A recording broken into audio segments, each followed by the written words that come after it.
So I get this question a lot from people, where they ask me, oh, so are women insecure about anything at all when it comes to relationships? They seem to have all their chips in line, ducks in a row. What's going on here? Are you guys insecure about certain things? And I say, well, obviously. Maybe you haven't been paying attention, or a lot of women mask it well. And so, they would probably fly under the radar, the insecurity radar. So today's video seeks to highlight the top insecurities that women experience in relationships and how you as a guy can help her through or help her deal with it, or how you can handle such insecurities such that it doesn't affect your relationship in the end and things move on smoothly between you. If you've always wondered what women really think about certain things that men may take for granted when it comes to relationships, then this is the perfect video for you. Welcome back. My name is Jessica. This is my YouTube channel. Pardon me, there's some work going on outside my house, and so if you hear any banging or any weird noise, it might be coming from the outside. But this video's got to go, and I gotta make it now. So let's jump right in, shall we? First, insecurity has to do with body image.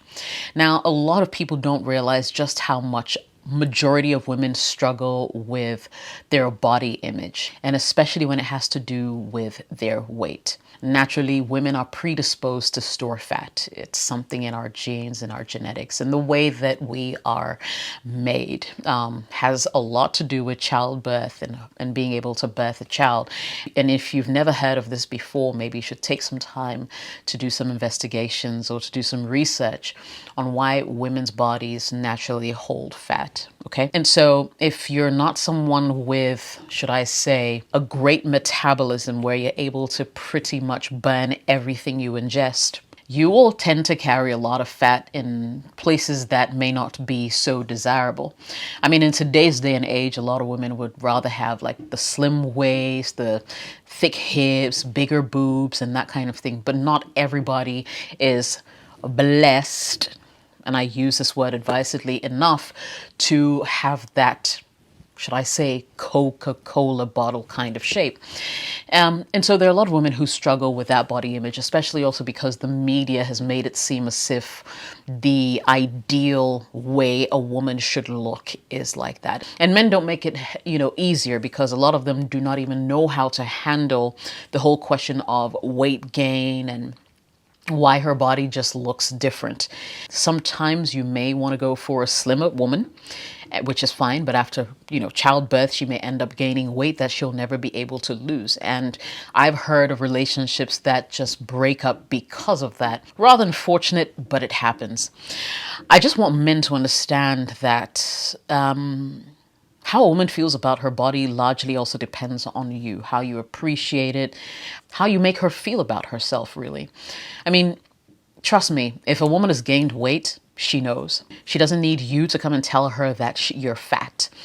And there are a lot of men, especially in Africa, who don't seem to see anything wrong with even using the word fat. It's derogatory, and it serves no purpose, unless of course you're trying to body shame someone for carrying extra weight. There's absolutely no reason why you should call anyone fat. You understand? So if you happen to be a guy who's dating a woman who carries a little extra weight and maybe you're unhappy with it, there are various ways in which you can approach this to make sure that not only is she also on board with you about why maybe she needs to reduce that weight predominantly because of health reasons, but just the fact that you're willing to do it with her. Okay. Media has idolized women's bodies, and everybody's supposed to look a certain way. If you don't, you're not part of the team. You're not in the group. You feel like an outcast, and women are constantly battling that.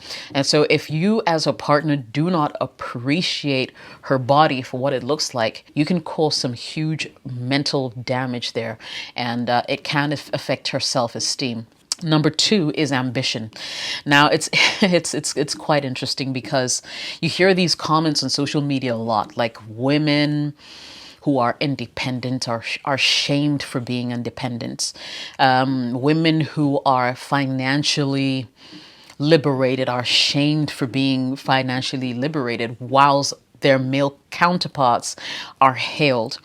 Trust me, there are a lot of women who feel the need to dumb it down just so she can find a man, because if she comes across as too powerful, too in charge, too self-sufficient, there are many men who will turn up their noses against her.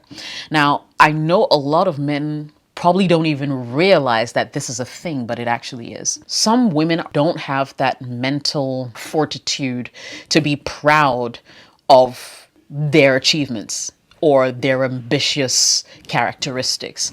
And trust me, it's not every woman who wants to be, a housewife or to be motherly. There are women who want to be up there with everybody else, so to speak, right? Who want to be up there with everybody else, taking board decisions and whatnot. And there are too many negative stereotypes that accompany women who hold their own.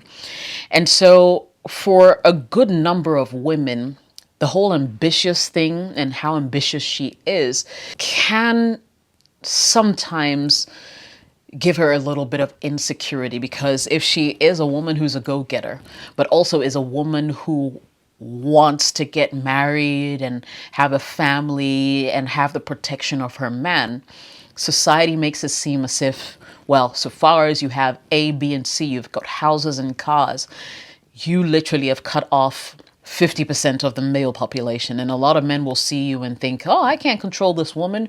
So, you will be lonely for a very long time. And, there are lots of examples out there of women who are paying for their ambition. It is a cause for concern for a lot of women who do not necessarily match the stereotype of wanting to be home, have kids, do the whole nurturing thing. And yeah, that's one big insecurity that I'd like you guys to pay attention to. Before we move on, today's video is sponsored by Passion Air, a Ghanaian airline. It operates only in Ghana, and it takes you from one Ghanaian city to the next quickly, affordably, and comfortably as well. It's Ghana's first choice when it comes to traveling internally. If ever you make it to the motherland, I recommend Passion Air. Let's jump back into the video.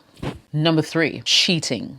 Cheating partners, having a cheating partner. So having a cheating partner has this reverse effect on you as to whether you're enough, whether you'll ever be enough for him, whether he'll be satisfied with you and the children you've bore him, and whether he'll stay faithful, and whether you guys can build your empire together. These are all things that a lot of women tend to feel insecure about, where their partners are concerned. So if they date a guy who shows a little bit of these characteristics, it can really throw her off and throw her off balance, such that she may end up being very unhappy in such relationships. The 4th female insecurity that men need to know about is the whole thing about losing her independence. And especially in today's day and age. Back in the day, a couple of years ago, maybe our mothers and grandmothers didn't really make the effort to get into the workforce and work as hard as men did and that kind of thing. They were just nurturers at home. But today we see women going into the corporate world. We see double income families. She'll be contributing as much, if not more, to relationships. And that whole thing of her losing her independence can be scary. Not to say that women don't understand that once you are married, a lot of things can't be just about you. After all, I believe that women are usually the first to compromise when it comes to relationships. However, some women hold a genuine fear of losing their independence. And by that, I mean even their careers. And this is never a problem in a man's world. He can go about, climb the corporate ladder as high as he wants to, and no one's ever going to shame him for not taking care of his family whilst pursuing success, right? Whereas for a woman, it's double standards. It's like if you pursue this venture or this goal, this career path, who's going to take care of your family? Who's going to take care of the kids? Women are shamed for being so ambitious. And then there's the whole other side of she having to literally put her life on hold to be able to raise a family.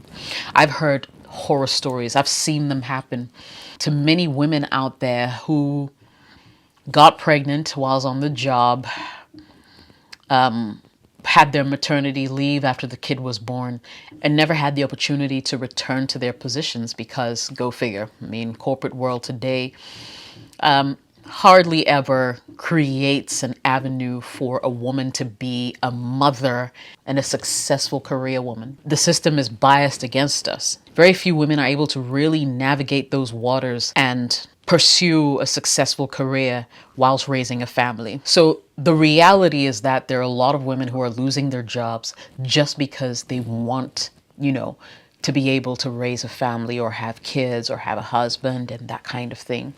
So that when you lose your job, you also lose a bit of your independence, because at the end of the day, that financial support that you would have had as an individual from the job that you did or do has been taken away. Real stuff. Number 5 is getting older. So you know how men are able to sort of wing this whole thing called life for the longest possible time. Like, you would see a 60, 70-year-old who's still pretty much living his best life. Whereas with women, once you hit a certain age, society labels you as old, tired, bitter, there are so many derogatory words that are used to describe women as they age. And because of the whole dynamic of society expecting men to sort of look down and pick younger women, and yet would frown on women looking down and picking younger men, calling them cougars and whatnot, getting older can be very intimidating for women, because her husband can easily go and pick a 35-year-old, a 28-year-old and flirt with her, marry her, maybe eventually kick her out, as opposed to she going down and picking a 28-year-old man and marrying him and kicking her old husband out. These things are or have been deemed by society as normal, and women don't have those kinds of, should I say, privileges. Maybe people put out the argument of it being a biological thing, or, just being biologically impossible for them to court younger men who may also want children, for instance, where she can't continue to, have children after a certain age. So there's the whole biology thing working against women, but getting older can be very scary. And if a woman hasn't gotten to a point where she has experienced self-actualization, it can really take a big toll on her. And that's why you see a lot of women undergo plastic surgery. A lot of women, hey, no judgment here, but a lot of women actually make an extra effort to try to stay young, because they just feel as if, well, largely my beauty is what I have going for me. So if I lose that as I age, I've lost out to everything and everybody else. Harsh reality, but true. Okay, so these are the top 5 insecurities I wanted to highlight and just let you guys think about when you think about women and relationships, and some of the things that we experience and face. How do you deal with these insecurities? Because sometimes they're unfounded. You may not even feel a certain way, like you don't think that she's looking ugly because she aged, or she's aging gracefully. You don't think that she's fat, but this is an insecurity that she has put on herself.